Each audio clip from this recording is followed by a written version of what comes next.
ध्यानाभ्यास के लिए कृपया अपने नेत्रों को बंद कर लीजिए।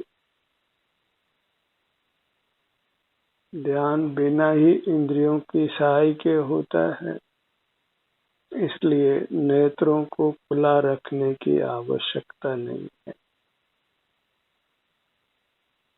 नेत्रों की पराधीनता से स्थूल मूर्त पदार्थ हमको दिखाई देते हैं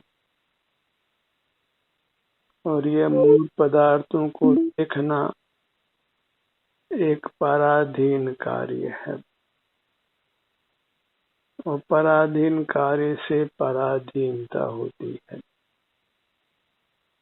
पांचों इंद्रियों की सहायता से, उनकी पराधीनता से हम मूर्त पदार्थों के स्पर्श, रस, गंध, वर्ण और शब्द को जानते हैं और ये कार्य पराधीन है और पराधीनता का कारण है और पराधीनता से दुख होता है।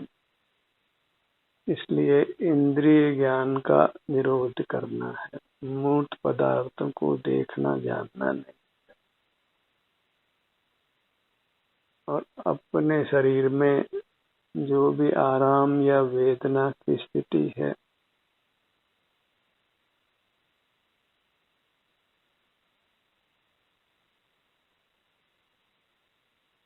वह बिना ही इंद्रियों की सहाय के स्वाधीनता से अनुभव में आती है और यह कार्य स्वाधीन है और स्वाधीनता का कारण है। हमारे भीतर स्वाधीन कार्य भी होता है और पराधीन कार्य भी होता है।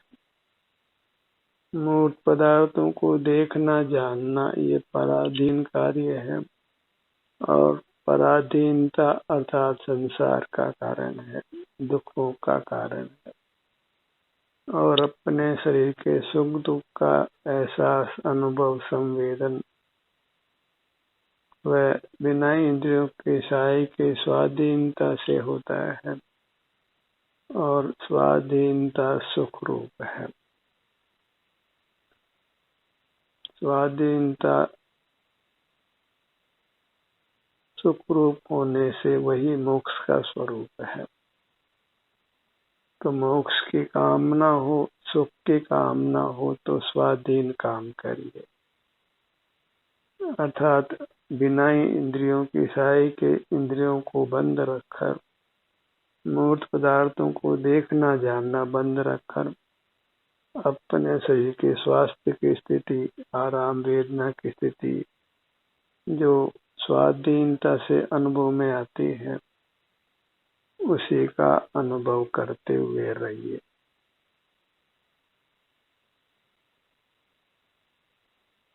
यही संसार मार्ग और मोक्ष मार्ग का स्वरूप है। पराधीन कार्य संसार मार्ग है और स्वाधीन कार्य मोक्ष मार्ग है।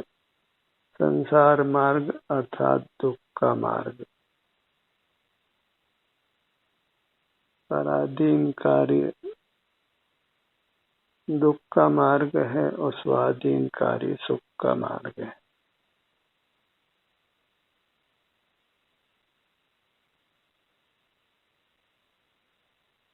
हमें पराधीन व्यवसाय को, इंद्रिय ज्ञान को कम करते जाना है और स्वानुभव को अर्थात अपने शारीरिक सुख दुख के अनुभव को बढ़ाते जाना है और अपने शरीर में जो भी आराम वेदना की स्थिति है उसके लिए किसी इंद्रिय के उपयोग की आवश्यकता नहीं है। इसलिए नेत्रों को बंद रखिए और अपने शारीरिक स्वास्थ्य की स्थिति को अनुभव में लेते हुए रहिए और अन्य इंद्रियां स्वयं अपना काम करना बंद कर देती हैं जब हम अंतर्मुख रहते हैं, अपने शारीरिक स्वास्थ्य की स्थिति को अनुभव में लेते हैं।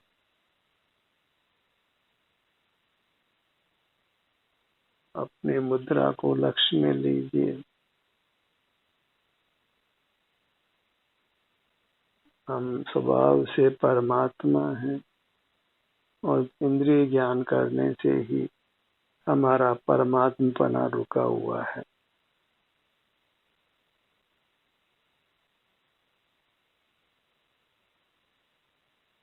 मोक्ष की कामना है, सुख की कामना है, तो हमें इंद्रिय ज्ञान का निरोध करना होगा। इसके लिए अधिक से अधिक समय नेत्रों को बंद रखिए, कुछ सुनने की चाह मत रखिए,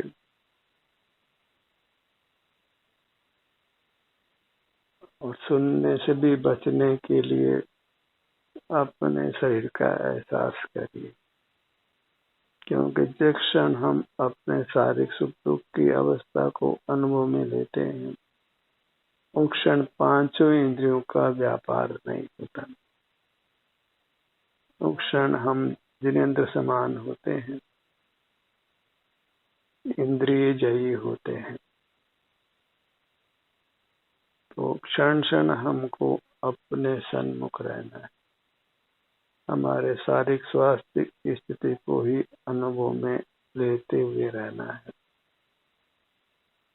और सिर से पांव तक ये हमारा आभ्यंतर शरीर है,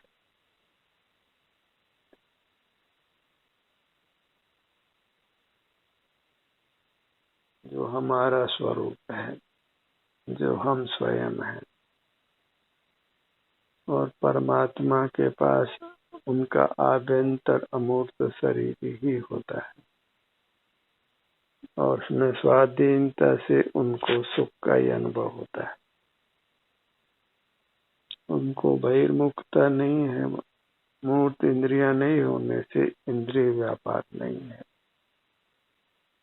मूर्त काया नहीं होने से मानसिक विकल्प भी नहीं है, कुछ स्मृति का व्यवसाय भी नहीं है। केवल अपने अतीन्द्रिय उत्तम आनंद का भोग है।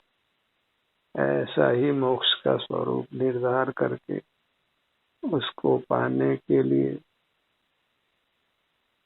मूर्त पदार्थों को देखना बंद रखकर अमूर्त अपने काया जो सिर से पांव तक मूर्त काया के बराबर है, उसी के सन्मुख रहना है।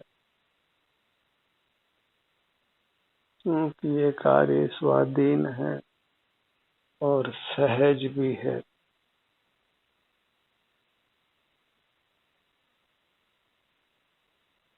क्योंकि इसमें किसी बाह्य पदार्थ की पराधीनता नहीं।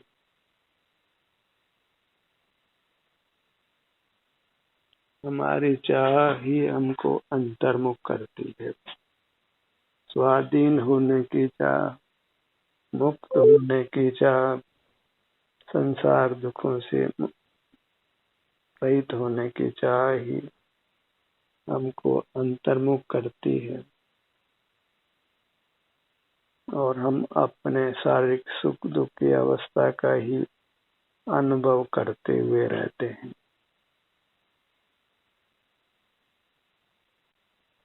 पर में हमारा कर्तृत्व नहीं है, पर को मात्र हम जान सकते हैं, पर वास्तव में पर का परिणाम पर से ही होता है।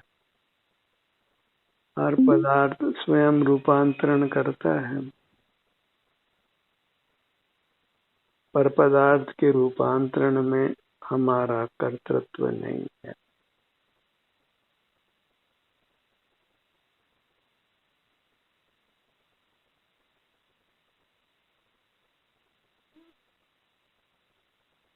स्वाधीन कार्य की ही आदत डालना है, अपने रूप का एहसास करते हुए रहना, भोग करते हुए रहना। मूर्त पदार्थ हमारे नहीं हैं, इसलिए उनका भोग करना योग्य नहीं है। ये संसारी प्राणी मूर्त पदार्थों को ही आपस में बांट कर भोगते हैं।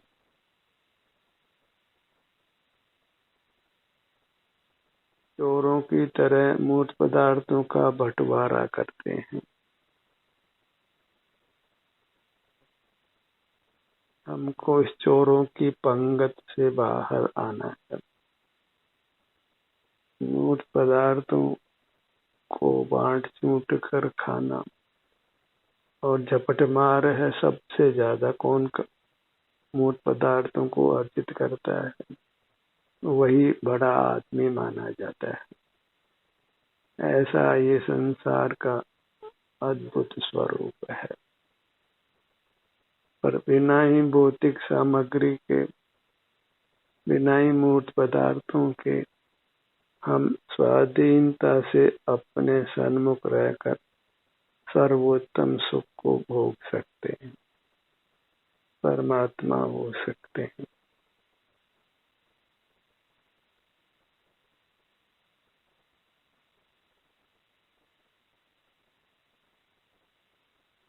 तो हमें तो बस अंतर्मुख होकर अपने को स्वस्थ करना है, सुखी करना है। इसी से हम महान होते हैं।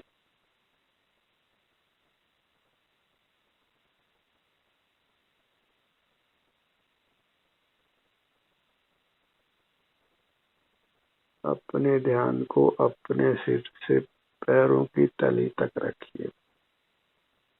इतना ही सुख है और यही ध्यान रखने से हमारे सुख की मनोकामना की पूर्ति होती है। हम सकल दुखों से बचते हैं, उत्तम स्वास्थ्य को भोगते हैं।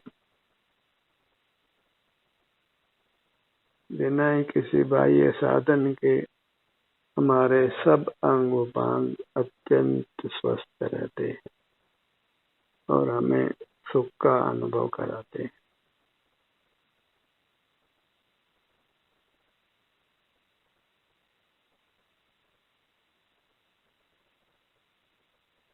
अंतर्दृष्टि की मुद्रा वही परमात्मा होने का उपाय है।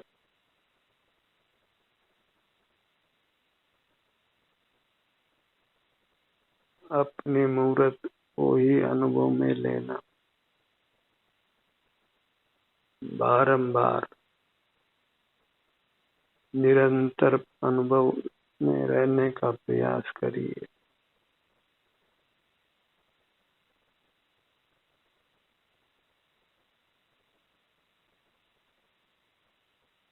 हमारे हर बात की स्थिति कहाँ है,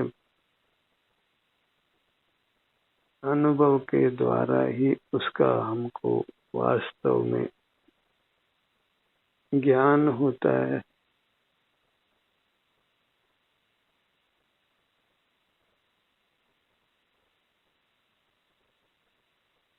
कल्प कुछ भी नहीं करना है।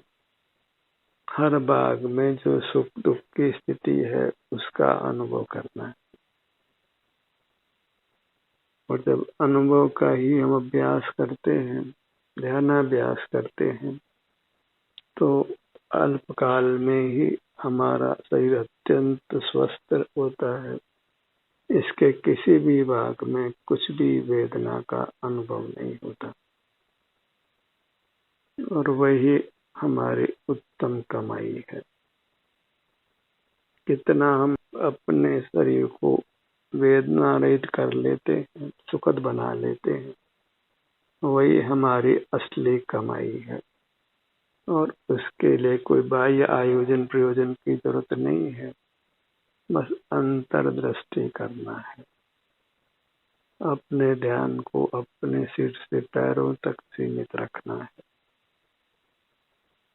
और इसी प्रकार हम सुख की कमाई करते हैं। और हमें खूब कमाई करना है।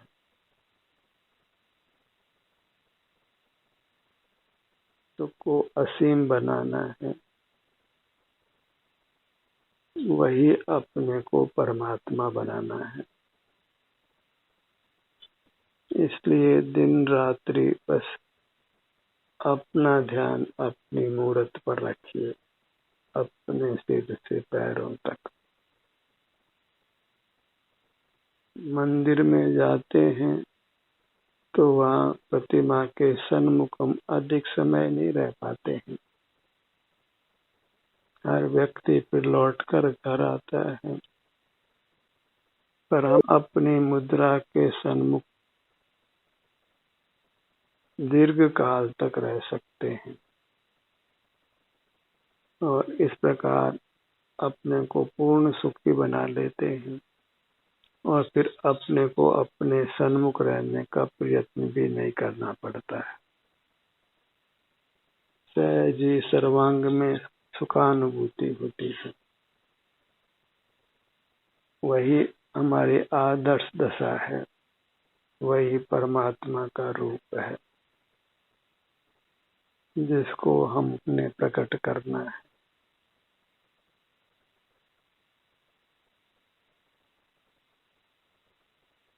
अच्छी तरह इस बात को ध्यान में रखिए कि आप कितना समय इंद्रिय ज्ञान में खराब करते हैं, अपने नुकसान में कितना जीते हैं और अंतर्मुख रहकर अपने शारीरिक स्वास्थ्य की स्थिति को अनुभव में लेते हैं, उसको कितना समय देते। इसी से हमको सुख का लाभ होता है। तो लाभ हानि का ब्यौरा हमेशा रखिए। कितना हम बहिर्मुख जीते हैं और कितना अंतर्मुख जीते हैं। यदि इस पर हम नियंत्रण रखते हैं तो फिर परमात्मा होने में देर नहीं लगती।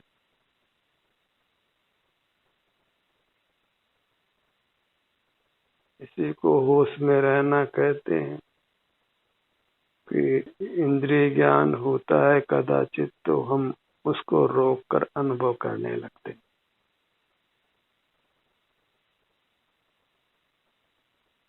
जब कभी हमारा ध्यान अपने को छोड़ देता है तो हम बाह्य जगत से जुड़ जाते हैं, बाह्य जगत का ज्ञान करते हैं, बस वहीं से ही हमको पलट जाना है, अपना मुख अपनी ओर कर लेना।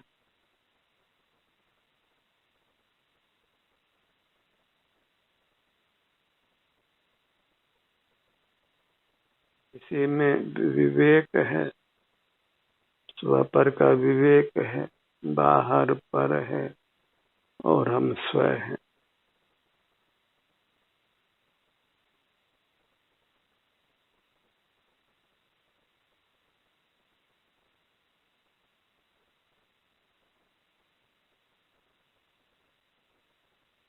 जब बाह्य जगत से नहीं जुड़ते हैं तो स्वतः ही हमारा मुख अपनी अमूर्त काया की ओर होता है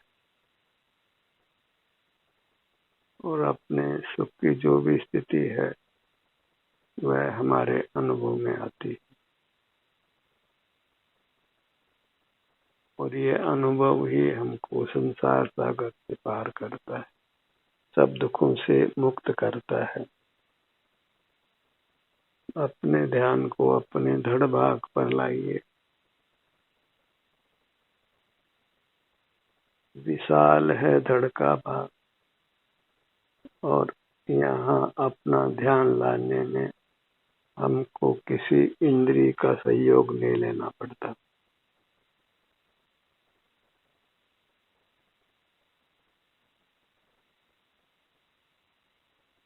स्वानुभव के अलावा हम जो भी कुछ करेंगे उस सब में इस मूर्त काया की पराधीनता होगी और इसलिए स्वानुभव के अलावा सब कार्य वास्तव में त्याज्य हैं, करने योग्य नहीं है, अकृत्य है। एक स्वानुभव का कार्य ही करने योग्य है।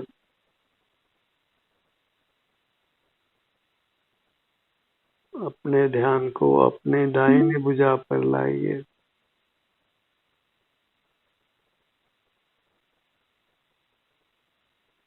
मूर्त पदार्थों को हमने भव भव में देखा जाना है, कण कण को जी भर भर कर देखा है।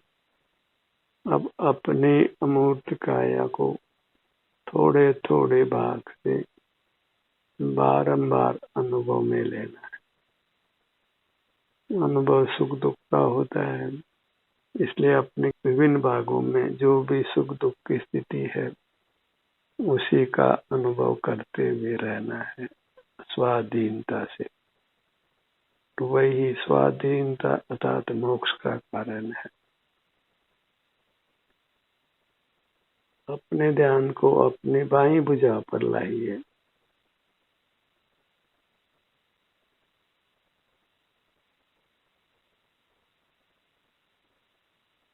जब भी आप बाह्य कार्यों से निवृत्त होते हैं तो इसी प्रकार नेत्रों को बंद करके अपने ध्यान को अपने विभिन्न अंगों पर लाना है।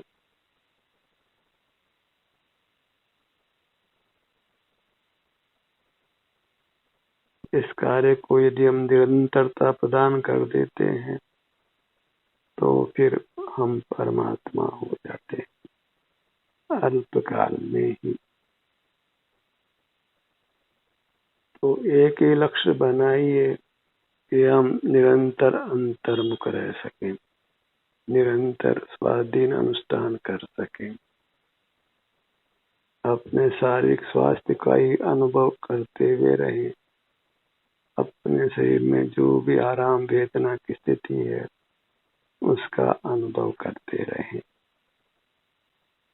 कदाचित शरीर में कोई हलन चलन हो, उसका भी हमको अनुभव हो जाता है, पर हमारा इष्ट है वह सुख का परिणाम है। जो भी सुख की स्थिति है वही प्रधानता से अनुभव में लेने योग्य है, क्योंकि उसी की हमको कामना भी है।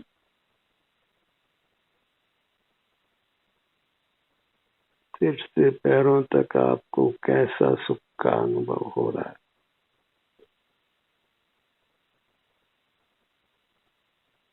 मुखमंडल के भाग में कैसा सुख दुख है?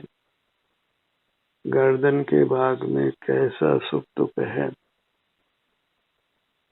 धड़ भाग में कैसी आराम या वेदना की स्थिति है? सीने के भाग में, पेट के भाग में और पीठ के भाग।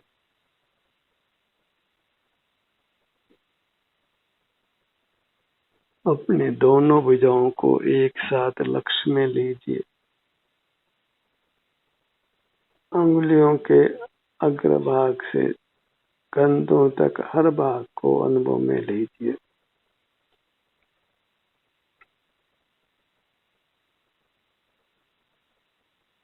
अगर सुई की नोक जितने विभाग किए जाएं तो अपने अमूर्त काया के बहुत विभाग होंगे,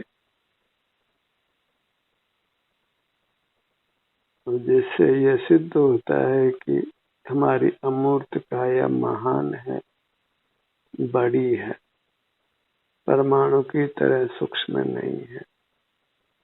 परमाणु इंद्रिय गोचर भी नहीं होता है।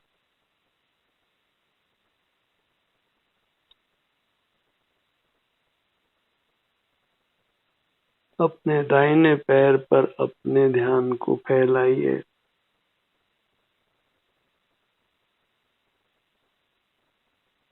यदि हम अपना ध्यान अपनी काया के विभिन्न भागों पर नहीं फैलाते हैं तो फिर इन्हीं भागों में हमको आराम की बजाय वेदना का अनुभव होता है, और वेदना के कोई भी कारण उपस्थित हो जाते हैं।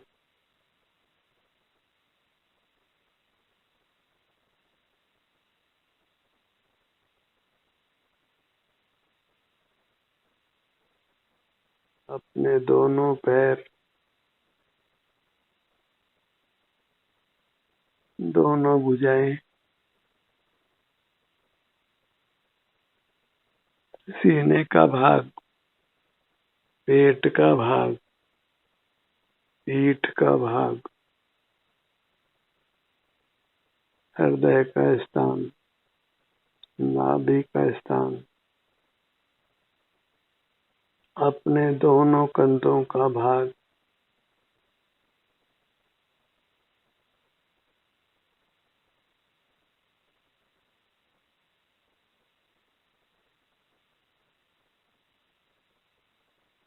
एकदम सिमट जाना है, वही मोक्ष का मार्ग है। जितना भी पर का परिचय किया है, उसको भुला देने में ही हमारा हित है। पर परिचय की पुनरावृत्ति मत करिए, उसका पिष्ट पेषण मत करिए।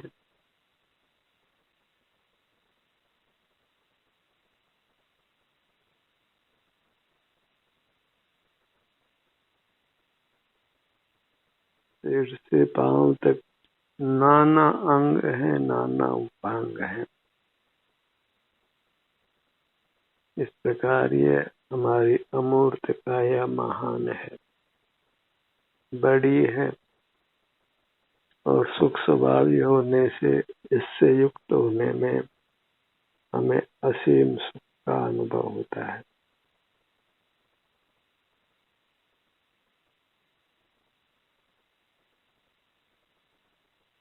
पूरी मुद्रा को लक्ष्य में रखिए,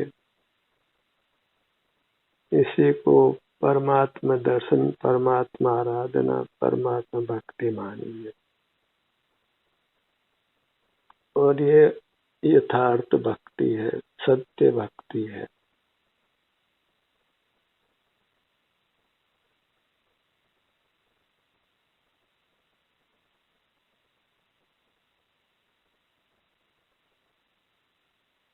पूरी मुद्रा पर अपना अधिकार बनाकर रखिए। अपनी दृष्टि से इसको ओझल नहीं करना है, क्योंकि इसको दृष्टि से ओझल करने से ही हमारा संसार में परिभ्रमण होता है और हम नाना दुखों को भोगते हैं। अपने सुझाव से, अपनी आत्म प्रेरणा से हमें अधिक से अधिक स्वाधीनता से अपने सन्मुख रहना है। इस प्रकार इंद्रियों का उपयोग नहीं करना है।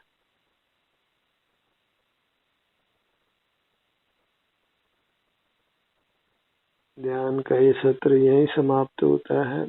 आपकी सहभागिता के लिए धन्यवाद।